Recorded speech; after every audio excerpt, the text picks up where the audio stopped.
dowladda federaalka ee Soomaaliya ayaa si degdeg ah u go'aamisay in ka badan 20 kun oo ciidamada qalabka culus iyo hubka xoogan ku hubaysan ay si degdeg ah u gaaraan magaalada Saylac ee xeebeedka deegaanadaasi ay kaga hor istaagaan fulinta heshiiska Biixi iyo Abiy Ahmed ee xabashida ay ciidamadii ugu badnaa u diyaarsatay. ciidamadan degdeg ah ayaa ka soo baxaya dalka Eritrea 15 kun oo ka mid ayaana ciidamo Soomaaliyeed oo tababar ugu jiray deegaanadaas sidoo kalena la xaqiijiyo kuwa kale maalmihii la soo dhaaf in laga daadgureeyo Muqdisho oo ciidankii hore tababarka u soo qaata dalkaas lana geeyay gudaha Eritrea si ay ula soo jaanqaadaan ciidamadan culus ee loo diyaariyay halka ciidamo 6 kun kor u dhaafayana ay ku dartay dowladda Eritrea kuwaas oo wada qalab xoogan iyo hub dabaabaad si xooganna maalmaha la soo aadan loo soo daadgureyn doono. 20 kun oo ciidanka ayaa lagu talagalay inay ka jawaabaan daadaansiga xabashida ee ku aadan in maalmihii la soo dhaafay ciidamadii ugu cuslaa keeneen xaduudaha Soomaaliya Itoobiya la wadaagta qaarkoodna ay deegaanada gudaha u galeen. tani ayaa mid looga gaashaamanayo isku dayga iyo hirgelinta hadafyada Itoobiya taasi oo dowladda Soomaaliya ay ka soo saartay go'aano waaweyn oo aan farxad gelin dhanka xukuumadda Abiy Ahmed.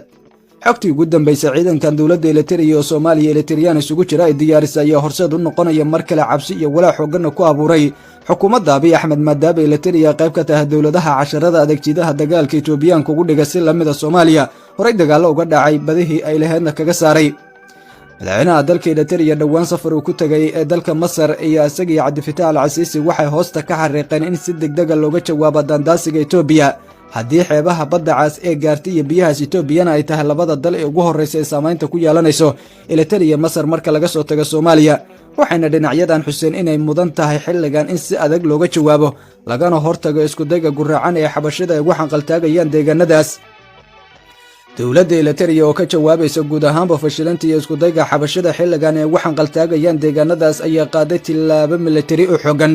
ciidamadii ugu badnaa ee Eritrean iyo Soomaali isugu jiro ayaana magaalada xeebeedka taariikhiga ee Saylac la gaari doona maalmaha soo aadan halka oo saldhigga ugu weyn ee madaafiicda iyo ciidanka ay ku yeelan doonaan.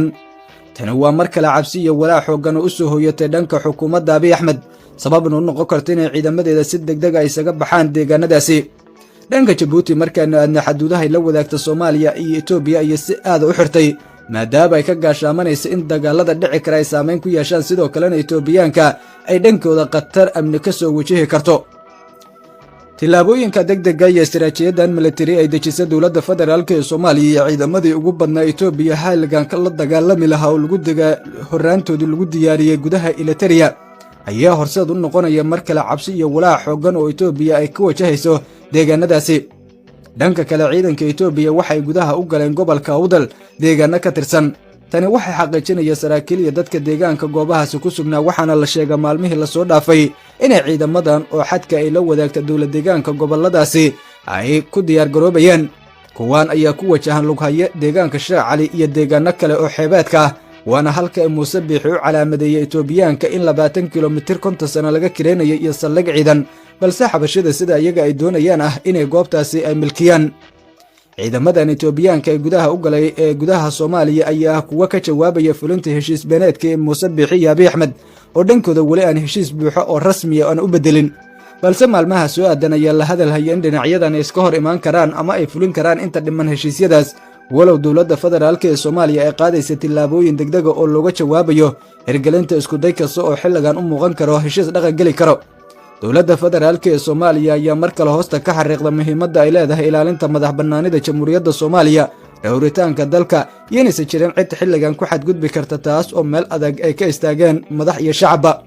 si kastaba ha ahaatee go'aanada waaweyn ee dowladda ka soo baxay iyo istiraatiijiyooyinka dagaal ee mar kale loo dejiyey Itoobiya oo qaaday 3 aag oo ciidamadii ugu badnaa ay dhigtay waa gobolka Gedo sidoo kale gobolka Sool iyo Cayn deegaano ay kala wadaagtay Doolo iyo sidoo kale gobolka Awdal oo maalmihii la soo dhaafay dhaqdhaqaaqyo xoogan ka sameynayeen.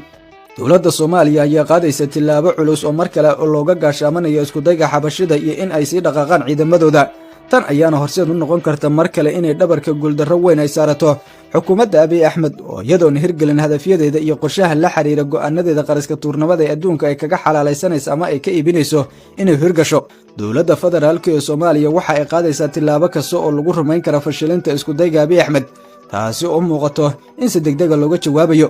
xogihii ugu dambeeyay guud ahaan gobolka Awdal iyo Saylac naga soo gaaraya waxay xaqiijinayaan in dhaqdhaqaaqa Itoobiya uu xogeystay sidoo kalena dawladda Soomaaliya ay gaartay go'aankii kama dambaysta ah ciidamadii difaaci lahaa deegaankaas ku gaari lahaayeen taasoo horseed u noqonaya in laga jawaabo isku dayga xabashida ay mar kale ugu xanqaltaagayaan dhulka iyo badaha Soomaaliya.